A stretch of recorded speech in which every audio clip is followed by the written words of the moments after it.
An important question about acquiring a loan from a bank claiming Sharia compliance, specifically the National Commercial Bank or Al Ahly Bank.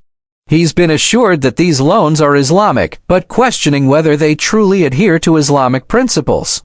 Firstly, it's crucial to understand that Islamic banks don't operate like conventional banks. In terms of lending money with interest riba, as riba is strictly prohibited in Islam. Instead, they engage in halal transactions such as the concept of murabaha. Murabaha involves the bank selling a commodity to the customer at a marked-up price, which the customer agrees to pay in installments. For example, if an item costs 10 riyals in the market, the bank may sell it to the customer for 15 riyals. This price is fixed, and the customer pays it off over time, without any increase or interest. However, not all banks claiming to be Islamic truly adhere to these principles.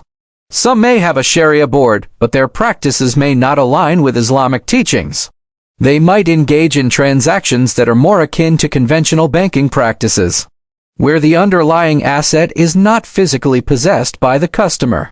However, not all banks claiming to be Islamic truly adhere to For example, they might claim to sell a commodity to the customer, but then immediately sell it on the market without the customer ever taking possession. This practice is invalid in Islamic finance because it involves selling something that doesn't exist or isn't in the possession of the seller. Therefore, it's essential for us to thoroughly scrutinize the process of the bank he's dealing with. Does the bank actually possess the commodity they claim to sell? Can we physically take possession of it before committing to the transaction? And can he then dispose of it or sell it elsewhere without restrictions?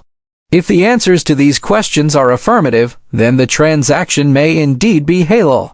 But if there are doubts about the legitimacy of the bank's practices, it's best for us to seek alternatives that align more closely with Islamic principles. In essence, we should not take the bank's claims of Islamic compliance at face value. Instead, he should carefully evaluate their processes and ensure that they truly adhere to the ethical and legal standards set forth by Islamic finance. Follow us for more Islamic queries.